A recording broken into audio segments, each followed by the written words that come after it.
नमस्कार विद्यार्थी मित्रों, हमने इकाई 3 पूर्ण किया।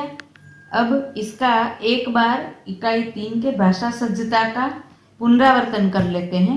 तो इकाई 3 में भाषा सज्जता में है संज्ञा। संज्ञा किसे कहते हैं?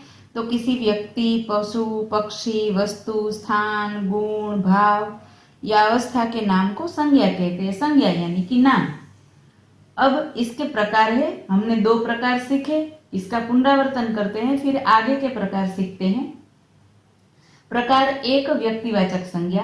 किसी खास व्यक्ति, प्राणी या स्थान को सूचित करने वाली संज्ञा है, उसे व्यक्तिवाचक संज्ञा कहते हैं।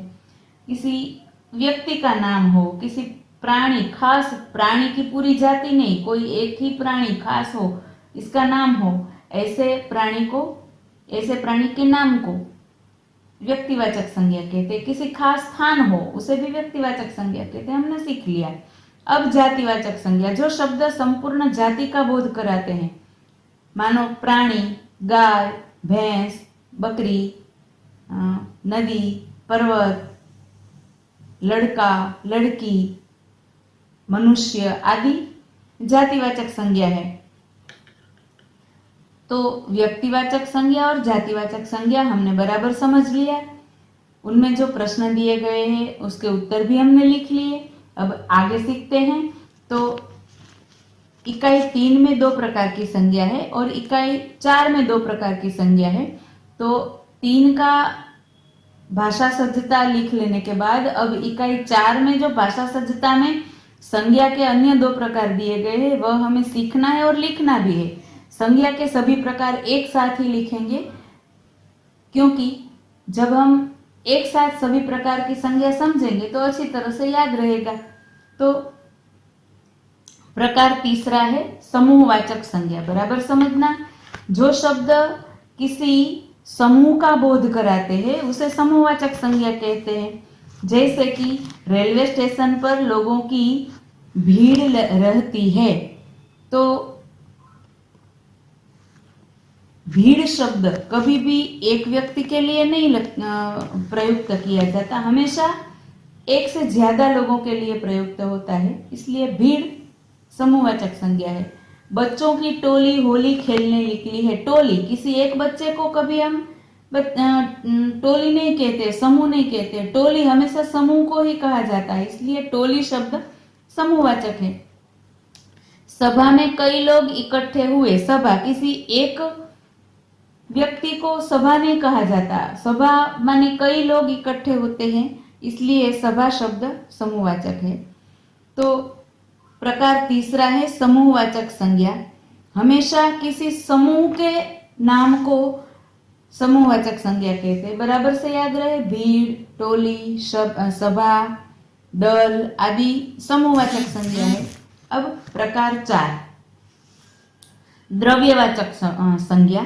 जो शब्द प्रायः यानी कि लगभग हमेशा खाने पीने की वस्तुओं, धातुओं और पदार्थों का बोध कराते हैं। पदार्थ मानी सभी पदार्थ, घन पदार्थ, प्रवाही, वायु, ऐसे शब्द द्रव्यवाचक संज्ञा है।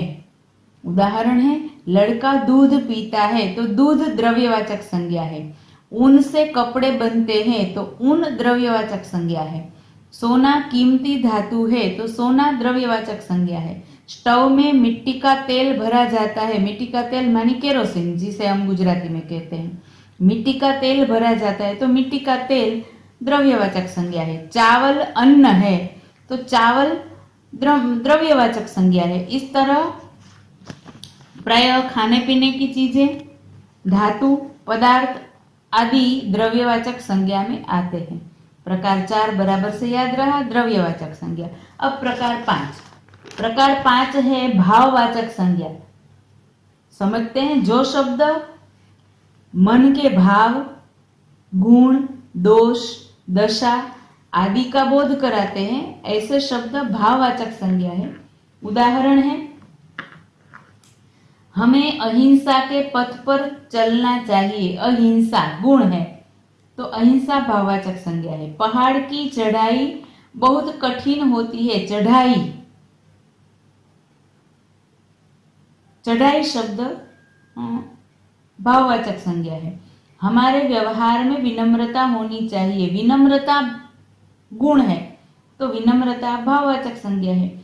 महात्मा बुद्ध ने शांति, दया और प्रेम का संदेश दिया। मन के भाव है शांति, दया और प्रेम, इसलिए यह तीनों शब्द भाववाचक संज्ञा है। क्षमा वीरों का आभूषण है। क्षमा भाववाचक संज्ञा है। इस प्रकार अहिंसा, चढ़ाई, विनम्रता, शांति, दया, प्रेम, क्षमा आदि भाववाचक संज्ञा है। अब संज्ञा के प्रकार फिर से एक बार समझ लेते हैं। संज्ञा किसी भी व्यक्ति, जाति, पशु, पक्षी, स्थान, गुण, भाव, अवस्था आदि को दर्शाने वाले शब्द को भाववाचक संज्ञा कहते हैं। अब संज्ञा के 5 प्रकार। पहला प्रकार व्यक्तिवाचक संज्ञा, दूसरा प्रकार जातिवाचक संज्ञा, तीसरा प्रकार समूहवाचक संज्ञा, चौथा प्रकार द्रव्यवाचक संज्ञा, पांचवा प्रकार भाववाचक संज्ञा। पूरा समझ लिया। अब जैसे जैसे वीडियोस के साथ फोटो आएंगे उस तरह से आपको अपनी पक्की कॉपी में लिखना है। भाववाचक संज्ञा का एक प्रश्न इकाई 4 के बाद 27वें पाना पर दिया गया है। उस प्रश्न का उत्तर आपको लिखना है। तो निम्नलिखित शब्दों में से भाववाचक संज्ञा के चौरस पर सही निशान कीजिए।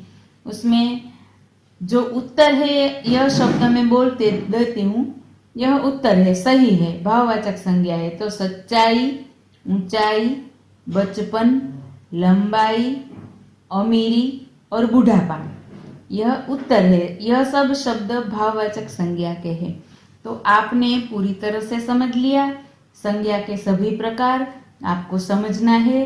अगर आप एक बार में याद न रख सके तो इसको आप बार बार सुनना, पढ़ना, पुनरावर्तन करना और बराबर से याद रखना। नमस्कार।